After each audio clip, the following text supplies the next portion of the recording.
Hello gamers, Magehammer here for another edition of tonight on Magehammer's Game Table, where I'm continuing my series of Castle Crusades solo play.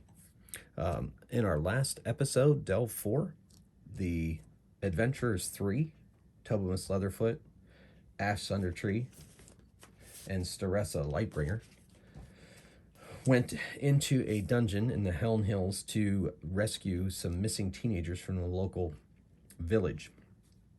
Well, they found the teenagers bound and gagged and being held by orcs. Unfortunately, orcs proved to be quite a bit for the party, and Tobimus escaped while Staressa and Ash were, as far as Tobimus knows, captured by the orcs. He doesn't know for sure what their fate is, but he knew that he couldn't just leave them here in this delve to rot at the hands of the orcs. So he made his way back to the village and then into the nearby city of Hawktree, recruited 3 adventurers who had just returned from an adventure of their own. And they are Telendril Longfoot, Lynetha Spender, and Sonderthon Battleshield. And they're right there. And he has hired them and pled with them to come with him there to help free his friends, or avenge their deaths. So the story today picks up with Tobimus leading them to the entrance to the dungeon, and they're going to go to the last place that they found the orcs and the teenagers, hoping that the teenagers and his friends are still alive by some miracle of Palin. So they made their way in here. There didn't appear to be anything going on here. They made their way here, where they were met with 2 orcs. And that's where our story picks up. Rolling initiative right out of the gate. Orcs versus the party. So we're going to go, black die is going to be the orcs. This die will be Telendril Longfoot. I guess I'll probably forget all these here in a few minutes anyway, because that's just kind of the way I roll. We're going to make that die Sonderthon Battleshield. And then this purple die will be Lynetha Spender. And then for Tobimus, I believe we were using... I can't remember what die we're using. Oh, I think this one. So we're going to use that for Tobimus. So this is the initiative. Let's roll them up. D10s in Castles and Crusades. Okay, we got an 8 here. Another 8 there. 7, 4, and 5.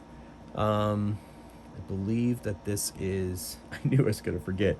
Okay, well... All right, the orcs are going first. There's only 2 of them, so we'll see what they do. This is overwhelming numbers. I believe... All right, I'm just going to have to reassign. So this is Lynetha. This is Sonderthon, remember that. We're going to say that this is Telendril. Okay. And then we've got the orcs, and then we got Tobimus. I think that's pretty accurate. Okay, so Telendril, he's not messing around. He unleashes some magic missiles. I'm tracking his slots over here on my record sheet. He has 4 first-level spells. He unleashes a magic missile at one of the orcs. And he only hits for a whopping 2 damage. All right. And then Lynetha. Oh, no, wait, that was Lynetha. All right, so we'll just pretend the halfling one first. Now Lynetha is going to move up on an orc and attacks. She rolls an 18 with her broadsword. Adds +6, 24. That's a solid hit. So that's 2d4 damage with a broadsword against this foul, evil creature. And 5 plus her 4 damage, so 9 damage. She pretty much knocks one of the orcs to the ground before it even has a chance. And then Sonderthon Battleshield, Cleric of Cathor, Dwarven Cleric of Cathor, rushes forward to attack the other one. He rolls a 13, which is just what he needs to slam into that orc. And he does 1d8 plus 2 damage. And he does 4, and then we know the magic missile from Telendril finishes both orcs before they even really have a chance to let out a cry or anything along those lines. So then they move through the corridor cautiously. Now, the last time that Tobimus saw his friends was in this room here, and he's laid this out for the other adventurers that he's hired to come with him. So he knows that they probably would not be in that same room. But he does indicate that this room here, they did explore it, and they found that there was blood on an altar. So he's thinking that if his friends had been sacrificed, or if the orcs were going to do something, there had to be a reason why they were keeping those teenagers alive. It may have to do with this unholy place here in next to where he found his friends. So they send Tobimus ahead to reconnoiter. He's going to see if there's anything, which room they might be in. So he needs to make a stealth check against the hit dice of whoever may be there. And he's going to get +5 to this, and then +7 to this roll because he's a halfling.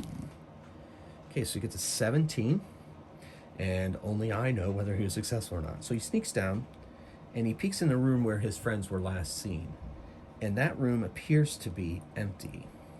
Then he creeps back to that door, and he rolls 25, and he hears people speaking on the other side of that door. So he rushes back to the Adventurers 3, or to the other adventure, his adventurers that he's hired, and says that he whispers to them that there's someone in that door. So they come up with the battle plan, who's going to lead the battle, and then they approach the door. So Lynetha is going in first, and then Telendril may be able to cast a sleep spell depending on who's in there and what's going on. And that's the plan. So they burst open the door, and what they see on the other side is 5 orcs and a bald man dressed in black robes.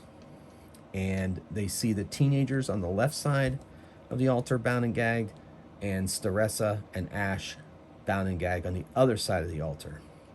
The man in the black cloak is black robes. He has his arms outstretched. He's looking to the sky, chanting as if he's preparing for something. But with the arrival of the adventurers, he stops. The orcs are there and ready to go. I'm going to say the orcs are being vigilant, that maybe at some point somebody was going to try to interrupt this, so they're ready to go. So we're not going to be surprise round. So instead, we're going to roll initiative. I'm going to roll the same initiative for the orcs and the man in the robes. And here we go. So the bad guys, quote unquote, get a 2. Tobimus gets a 4, but also Telendril gets a 2. Nice. No, wait, that's Lynetha, darn it. Telendril gets a 10, which really works out nicely. And then we have Sonderthon with a 6. So Telendril casts sleep at the orcs. So he uses another spell slot, casts his spell, and puts 3 hit die of them asleep, which is 3 of the 5. They just collapse where they are on the floor, snoring away. Then Sonderthon goes forward and attacks one of the other orcs that's still standing. He rolls a 1 and completely misses and drops his warhammer. So he's going to have to take a round to pick that back up. Tobimus is going to try to sneak into the room, and he rolls that, which is really good. So he goes off to the right, and he's going to try to head towards his friends. And then Lynetha rushes up another orc and hits it, smashes it with her broadsword for 9 damage, just smashing that orc to the ground. Then it is the bad guys. The other orc that has Sonderthon in his face, he's excited because Sonderthon appears to be unarmed now, takes a swipe, hits Sonderthon. I think it's 17, Sonderthon's armor. Yep, just hits him with his longsword. Battle axe. We'll give him battle axes. And he does 4 damage. So that's 4 damage down to 10. And then the wizard stops his chanting, looks towards the room, sees Lynetha, and casts a ray of enfeeblement at her. And Okay. Fires it away. His brown undulating ray strikes her. And she's going to get a Constitution save.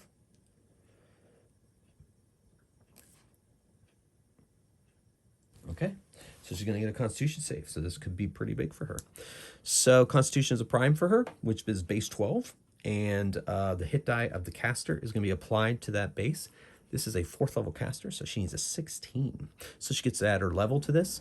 And +2, so it's +3. So she needs a 16. She rolls a 20 and completely ignores that spell as it slams into her. All right, that brings us to initiative. All right, the bad guys are going on 9. Ugh, Tobimus and Tellenthua, but Sonderthon and then Lanetha, they will go there. Okay, so he cast a spell. He looks. The wizard knows that this is going to be kind of a problem, so this encounter might become kind of a problem. So he casts mirror image, and 2 other images of him appear. All right, so that's his action. The orcs. One orc attacks Sonderthon again, hits him again, just hit him, and does D8 damage, and that's 5 more damage off Sonderthon. Oof, he's hurting. Okay. Sonderthon could heal himself, but instead he has to pick up... Yeah, I guess he could pick up his Warhammer, or he could heal himself.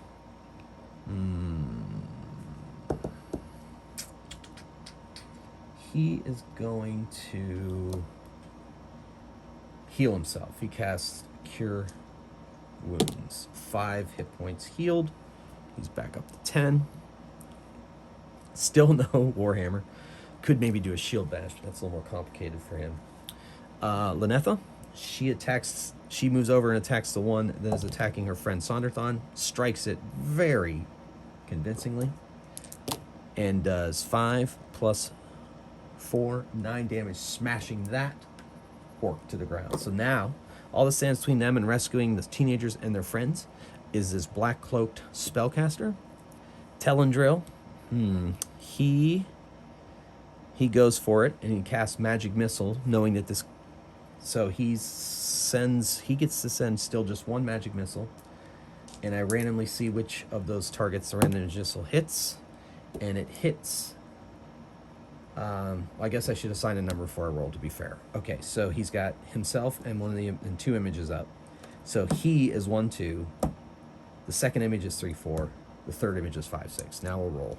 All right, so it hits the second image, so he's down to 1 image and himself.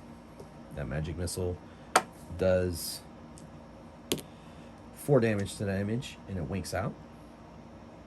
All right, so then that brings us to Tobimus, who tries to sneak around the spellcaster, and he probably doesn't succeed. Now we're back to initiative.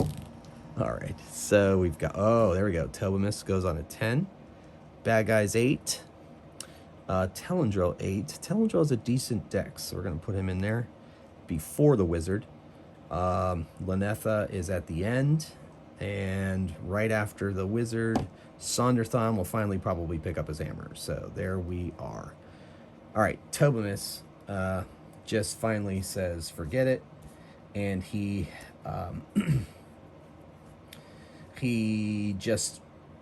close enough after his half move to the wizard to go ahead and move his movement and attack, which is one of my house rules, of course. In Castle Crusades, you only get to move half your movement and attack, but I do full movement and attack as a house rule in my game. So that's what he's going to do with his short sword, going toe-to-toe with this wizard. Okay, so he is going to hit, and he has to decide... the wizard's casting a spell, by the way. I have to just say that at the beginning, so it's Telendrill. Anyway, so takes a roll. Now we got to see 1, 2, 3. He hits the wizard. 4, 5, 6. He hits an image. 6 takes out the other image with his attack. Okay, so it's just down to him now. Telendrill fires off a magic missile. Uses another spell slot. I think that ends up being his 4th spell slot. And that magic missile does 5 damage. The wizard says, Your magic is puny. You're all puny, and now you shall all die. Okay. He is going to cast Shield, and he does. All right, so he uses a spell slot there. And Sonderthon picks up his hammer and starts working his way towards the wizard. Moves his full movement. Then we go to Lynetha. She moves up on the wizard and attacks. She rolls a 21, which with the shield, the wizard has a dexterity added, has an 18 armor class. She hits with a 21, a telling blow against this evil wizard that is trying to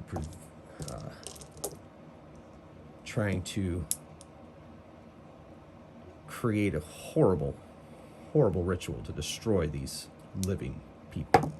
And she hits for 6 more damage. You'll pay for that, wench, he says, as she slices into him. And so that brings us to initiative. All right, so let's see which way this goes. Woo! Telendril gets a 10. Oh, Sonderthon's going to go last. Tobimus right before him. Bad guys last. Yeah, so everybody goes first, so this is probably not going to work out well for him. Well, Telendril is out of magic missiles.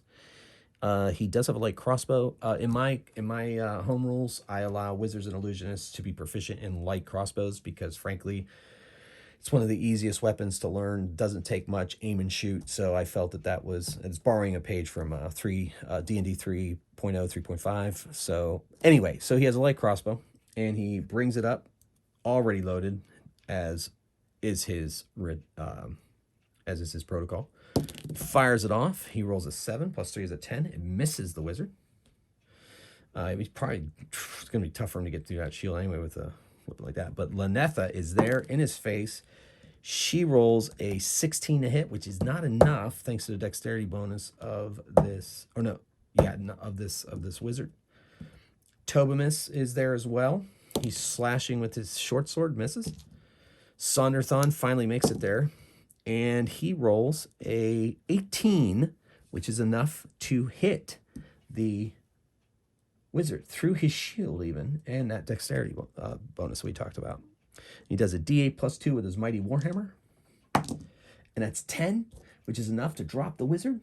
And immediately Tobimus rushes to his friends, and the other 3 adventurers rush over to the teenagers. They all still appear to be alive, though they are marked with sigils, some carved into their flesh, and they've been anointed with foul-smelling unholy water. But now they appear to be out. But Sonderthon has some spells. He has Cure Wounds, so he is going to use all 3 of his spell slots to bring the 2 adventurers and one of the teenagers back. They're probably already at 0, so he's bringing them back to where they need to be. They regain consciousness. The teenager's terrified, and she's just freaking out. And then Lynetha says, "Don't worry, dear, we're going to get you to safety." So she takes the other boy, puts him over her shoulder, and Tobimus revives his friends. They celebrate, but they don't have their gear. And at this point, they're deciding that they can just buy more gear somewhere else, and they're going to leave and not even take the time to look for it because, that would be just who knows how many more orcs are here. Who knows if the wizard had an apprentice.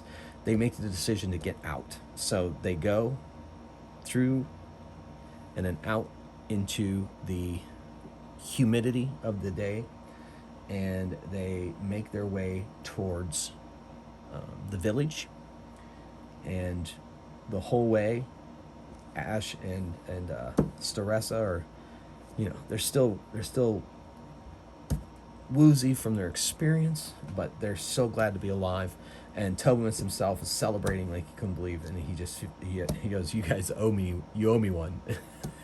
And remember this: the next time I get knocked down, I came back for you. You need to come back for me. So I know that was kind of a different kind of delve for this series. I know it's a little bit short, but that's okay sometimes, right? And I hope you enjoyed that. Let me know if you feel that was too easy. I don't know, but I brought in second level characters. These characters are running from my my private game that I'm playing, and I had them already rolled up. So that was the storyline I came up with. That Tobimus hired them. I randomly determined before the game whether Staressa and Ash were going to be alive or dead, and it turned out that they were going to be alive. So that worked out for everyone there. And I had already thought up of who, that there was a wizard working to hire these orcs to kidnap people so that he could sacrifice them to his dark god. And of course, in dramatic fashion, I'm telling a story here. They come in at the nick of time to stop the ritual from happening. Phases of the moon and all that. So I don't know. It's pretty fun. I know some people might find that a bit corny, but that's okay. This whole gaming hobby of ours can be a bit corny at times, and that's okay. I like the story. I think it added dramatic tension. But if you didn't, let me know. If you did like it, let me know. Thanks again for supporting my channel. Thank you for watching. I've really enjoyed sharing these games with you, and I really can't wait to see what comes up for the Adventurers 3 and our next adventure. So thank you for watching. I hope you enjoyed this little video, and please game yourself. Pick up a game, pick up some dice, get some friends together, play solo, and till next time, keep on rolling dice, playing games. Thank you so much for your support once again, and for now, magehammer